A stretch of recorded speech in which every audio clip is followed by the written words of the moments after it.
A nossa convidada de hoje, em Viva Voz 3, é Heela Najibullah. Nascida e criada no Afeganistão até aos 14 anos, idade em que saiu do país devido à guerra civil. Filha de um responsável político assassinado pelos talibãs, Heela Najibullah continuou os estudos fora do seu país, prosseguindo para a universidade. Tem um mestrado em estudos sobre paz, transformação de conflitos e segurança pela Universidade de Innsbruck e é doutoranda na Universidade de Zurique. No âmbito da ação da Federação Internacional da Cruz Vermelha e do Crescente Vermelho, tem desenvolvido um amplo trabalho humanitário na área das mulheres e migrações em várias regiões do mundo. Autora do livro Reconciliation and Social Healing in Afghanistan, Heela Najibullah partilhará connosco experiências, conhecimentos e reflexões sobre a situação das mulheres no Afeganistão, desconstruindo as narrativas usadas pelos talibãs no poder para sustentarem o silenciamento e a nulificação das mulheres. A entrevista é conduzida por Diana Pinto, técnica de projetos na Plataforma Portuguesa para os Direitos das Mulheres. Dear Heela, thank you very much once again for so generously accepting our invitation to be here today and to be interviewed in the context of the Viva Voz 3. It is quite essential for us to keep the conversation going and counter the silence surrounding the situation in Afghanistan, and in particularly the condition of women and girls living in Afghanistan. So without further ado, maybe I would start just asking you if you could perhaps tell us a little bit about your personal journey and your present work. Sure. Thank you so much for having me and for giving me this platform to be able to talk to you about very important issues that are sidetracked because of our world events. And I would like to focus on issues of women today in Afghanistan. But before I do that, I tell you a little bit about myself. I am an Afghan woman who was born in Afghanistan, brought up till the age of 14, and then I left the country when the civil war started, or the internal war started, and I stayed out of Afghanistan to be able to finish my education during the Taliban and go to the university, which I did. My father was a political figure in Afghanistan, and he was also killed by the Taliban because he was seen as a progressive politician. Once I finished my studies, it was one of the travels in the university that had acquainted me with the Red Cross. I'd gone to the ICRC museum, was very much touched by what the ICRC was doing, what the Red Cross movement was doing, and also my own personal history of how the Red Cross helped my uncle's wife, who was pregnant at the time, to come out of Afghanistan. That I really wanted to start my journey in the humanitarian sector and work for the Red Cross. And I guess if you really want something, God somehow gives it to you. So I eventually, after like 2 years of ending my university, a year and a half, I ended up working with the Red Cross as a humanitarian worker on issues of migration, which were very close to my heart, especially issues of refugees and internally displaced persons. But when I worked in Southeast Asia, I also started working on issues of human trafficking and smuggling, which was very sad, very moving, but also very rewarding work for me during my mission in Cambodia. I have worked in different continents and in regions on issues of migration. And then when I decided to start my own family, I decided to go back to my studies. And I did my master's in conflict transformation and peace and security studies. My thesis was published in a book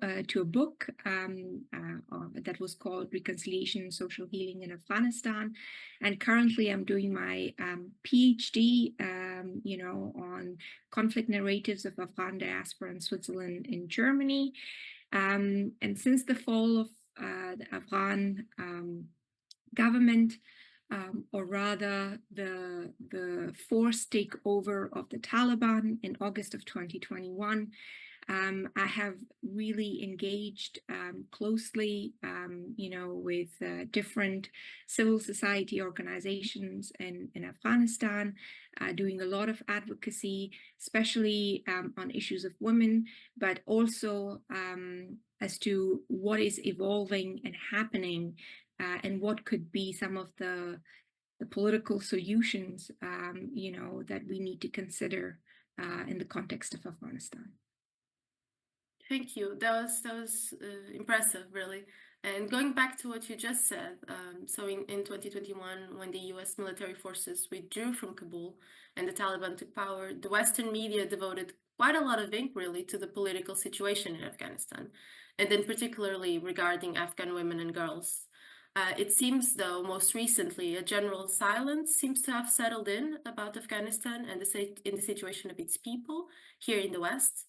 Can you tell us about the current situation of women in Afghanistan?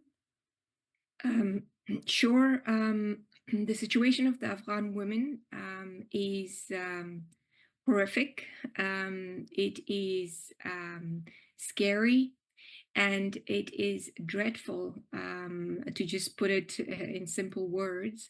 However, what's really important for me to highlight is that the Afghan women, even during the US-initiated peace process, did highlight and mention again and again that women should not be forgotten, because they knew what they had been through with the Taliban in their first rule from 1996 to 2001. However, none of those concerns were taken in mind and in consideration during the talks, and even now. So Afghan women, beside their horrific situation, they also feel isolated, they feel left alone. What is important to say is that the Taliban, this was not something new for many of us that come from Afghanistan, that it is an ideologically extremist group, and they do not see any role in for women in the Afghan society.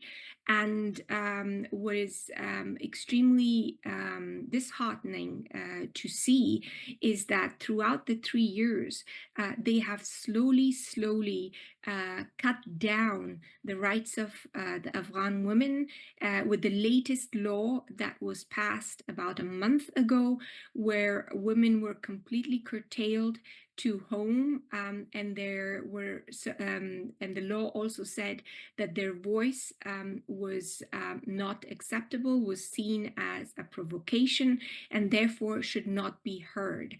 So the women are actually silenced, and all their rights are actually taken from them, which is, as I repeat myself again, nothing new. But what is also happening that is extremely dangerous, not only for Afghanistan, but for the region and the world at large, is that there has been, while the women are isolated and reduced to being at homes, the young boys are sent to madrasas, which are basically religious schools that have been increasing in numbers since the takeover of the Taliban in Afghanistan. And so you already see a connection between women who are reduced to nothing, not allowed to go and have education, and a radicalization of young men into religious schools. And to top it all, the difficulties and the rivalries of powers, that we have in the East and the West, and Afghanistan that is located in between all. Thank you. That was very enlightening. I never really thought about the way how you do this in both ways, right? How at the same time you're silencing women, you have to be radicalizing men to allow that system to continue. And that is a very important perspective that we have to keep in mind, is what's happening to the young boys as well, and how is that evolving?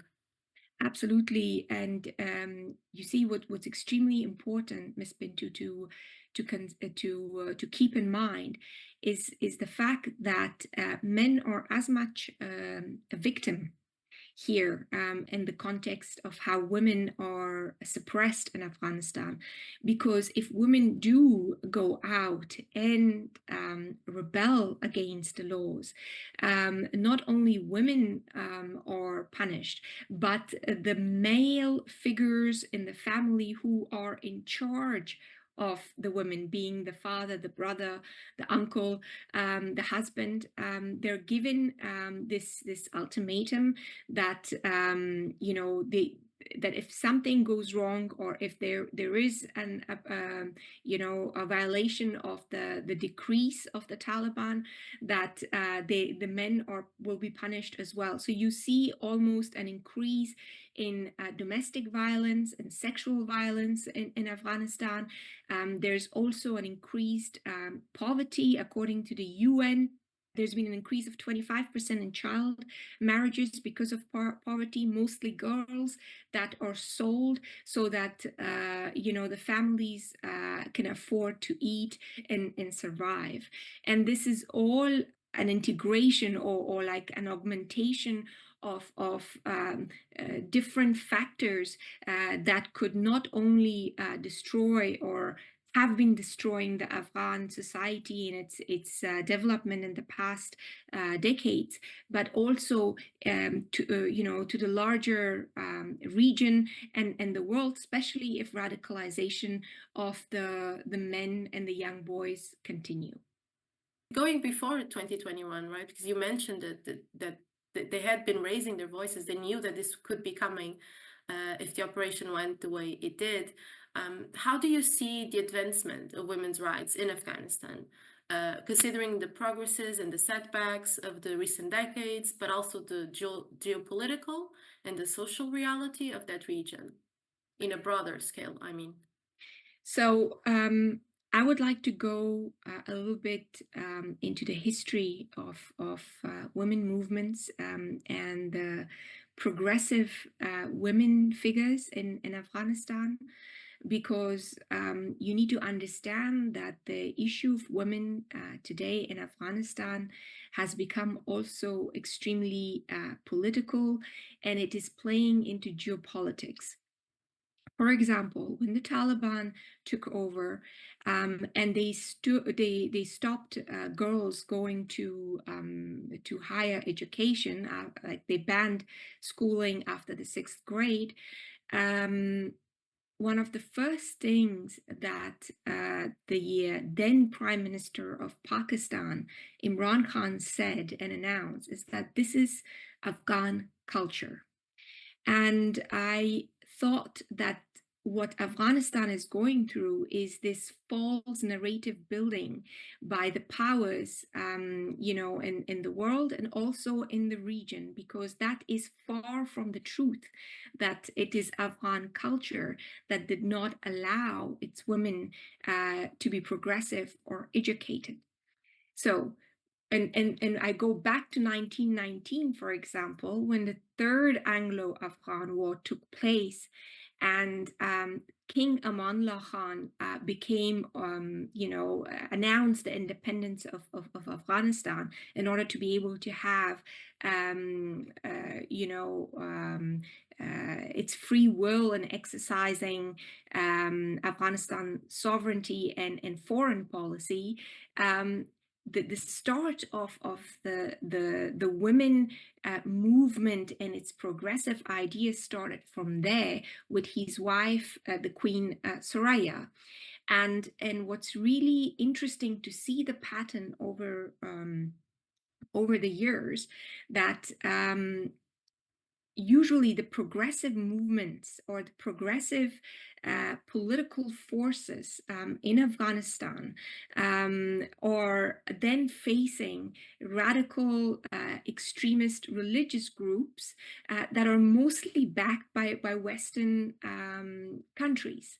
So then we're again coming to this notion of colonization and how the empire from the British era, even during the Cold War, and then later on now is impacting women in Afghanistan and their progresses. Now, what's really interesting that when the Queen of Afghanistan, Queen Soraya, in the 1920s started schools for Afghan girls. The king, provided opportunities for young girls to go study in Turkey.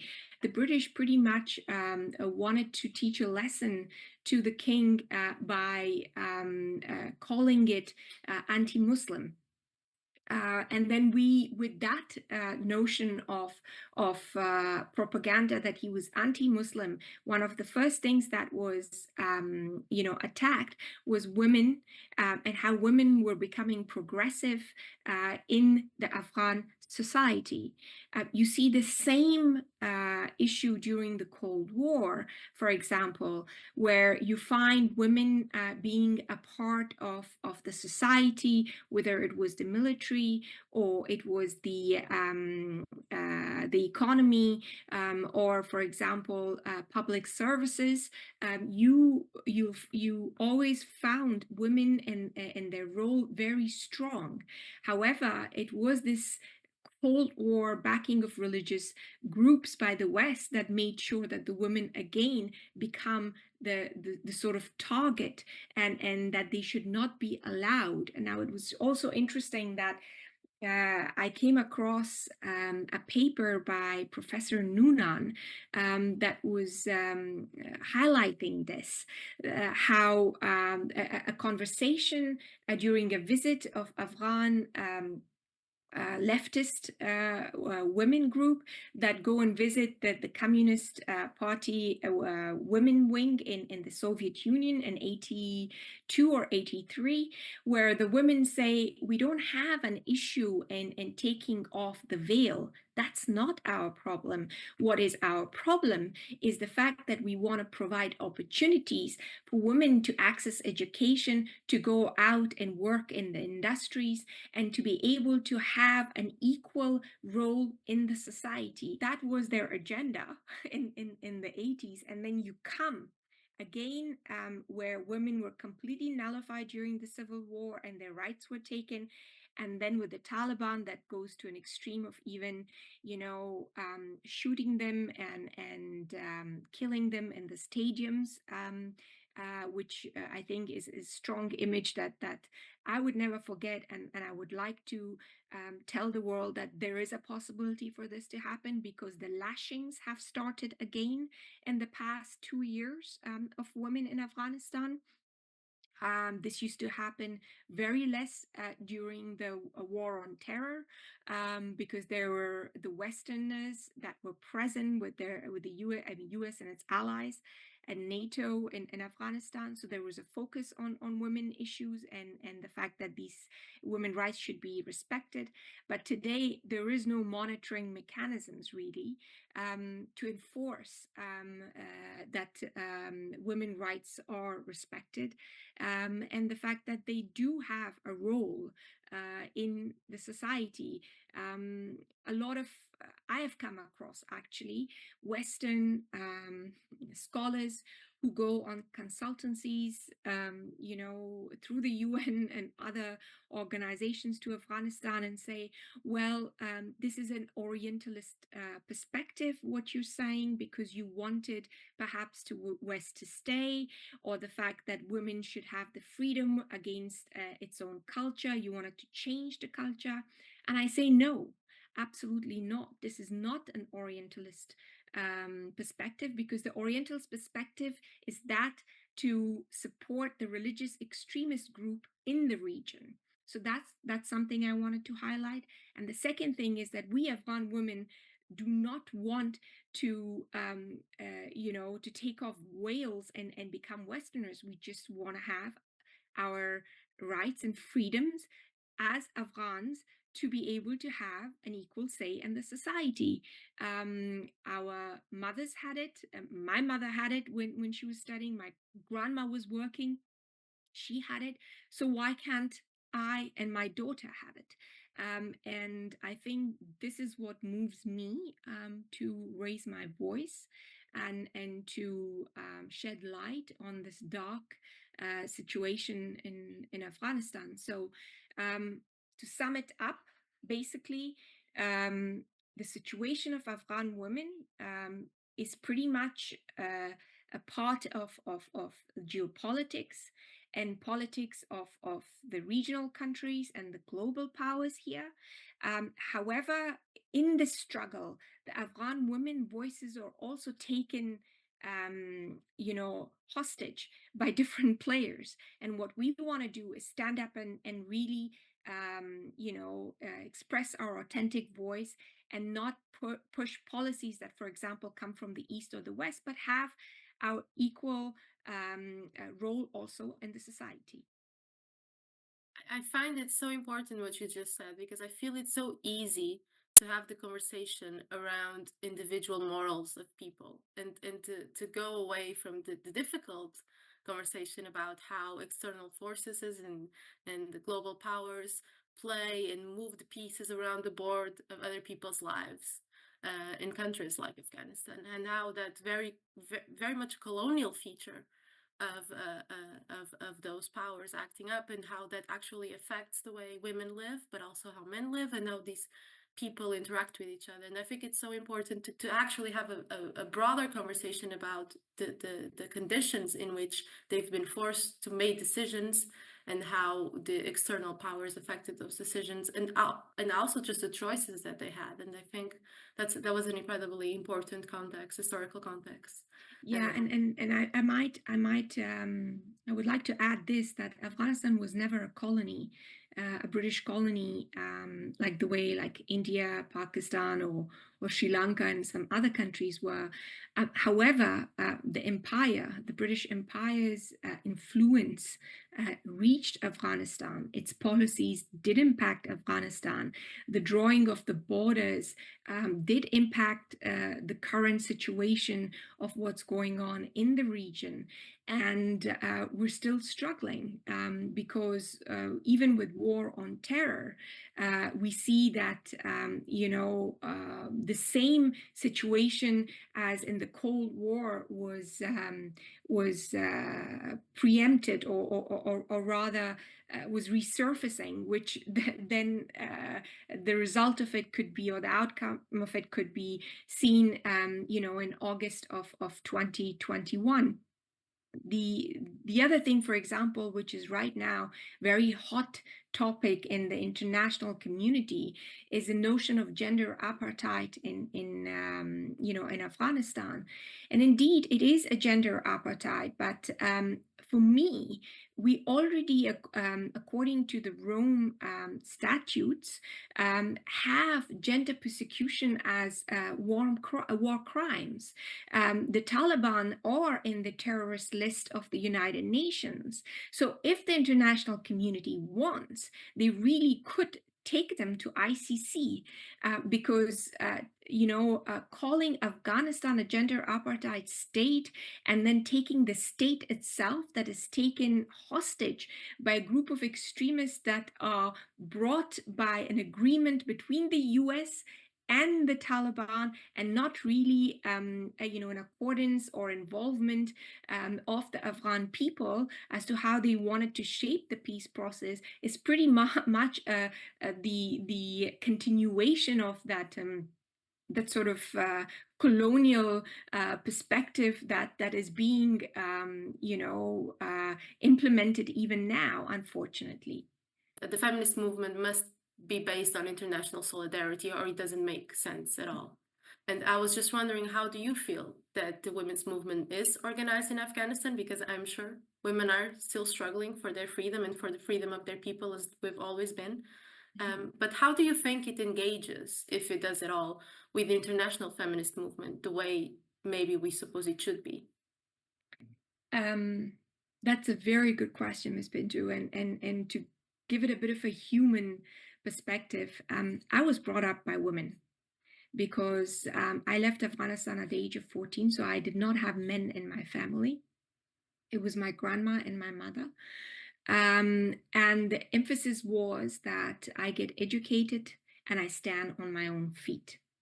Today, I see many women in Afghanistan, in a situation where they can't do that. And yet they get in touch and they ask for scholarships online to be able to get educated while they're stuck at home. Because luckily the internet still works. So my perspective on the fact that women in Afghanistan are extremely strong and resilient. They always find ways to survive and fight in their own ways. However, as I mentioned before, the issue of women is also a part of the geopolitics. So you find a lot of players here who are caught up in this geopolitical rivalries of different countries that bring the issues of women. And the actual women or feminist movements that have been working around the world, I see not many relationships with these entities in Afghanistan, organizations of women in Afghanistan. So recently I'd gone to a conference, a summit in Sri Lanka, and to discuss the role of the regional solidarity when it comes to women in education in Afghanistan. And I did mention this, like which of the regional countries and their feminist groups really stood and came up with statements, came up with demonstrations about this issue in the region, not money. I mean, I hardly can, there was only one conference that was held in Pakistan for women, and that was it really. So in Europe, because the EU had quite a focus on women rights and women issues, and was trying to gather Afghan women leadership to be able to find their own voice and to be able to echo that voice, I saw much more activities amongst different entities, political and civil society in Europe. Also, I see this in the human rights organizations that bring up the issue of Afghan women quite often. However, the feminist movements, for example, that you talk about, I'm glad that you have me today. There's not much in let's say Latin America or in Africa that stand up for this. I don't see those regions really, or the Arab world, to get up and say something about the Afghan women situation. The OIC has given a few statements and have rejected also, for example, the ambassador of Qatar, that this is not Islam, what the Taliban are doing, but it just pretty much ends that as a political statement. We must do better. We must all collectively, as a women's movement, we must do better. We are running a bit out of time, but there's one thing that I would very much like to ask you is, what does the future of Afghanistan look like to you?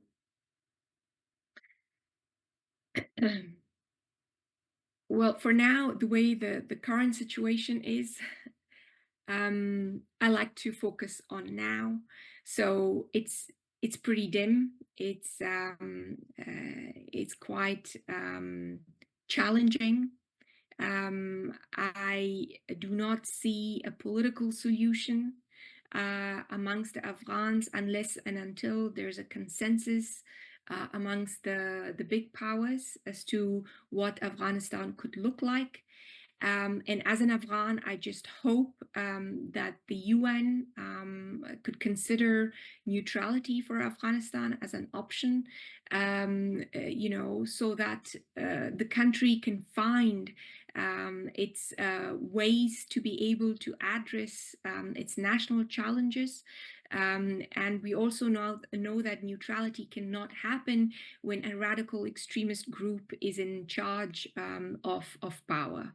So in the future, what gives me hope is the resilience of my people, the fact that they don't give up, that they raise their voice, and that they want to bring change. My only wish is that, since we are a wounded country and we're a wounded society, that we need to heal and act out of kindness and empathy rather than constantly out of grievances. I think if we do that, then we might be able to find our solutions in a constructive way.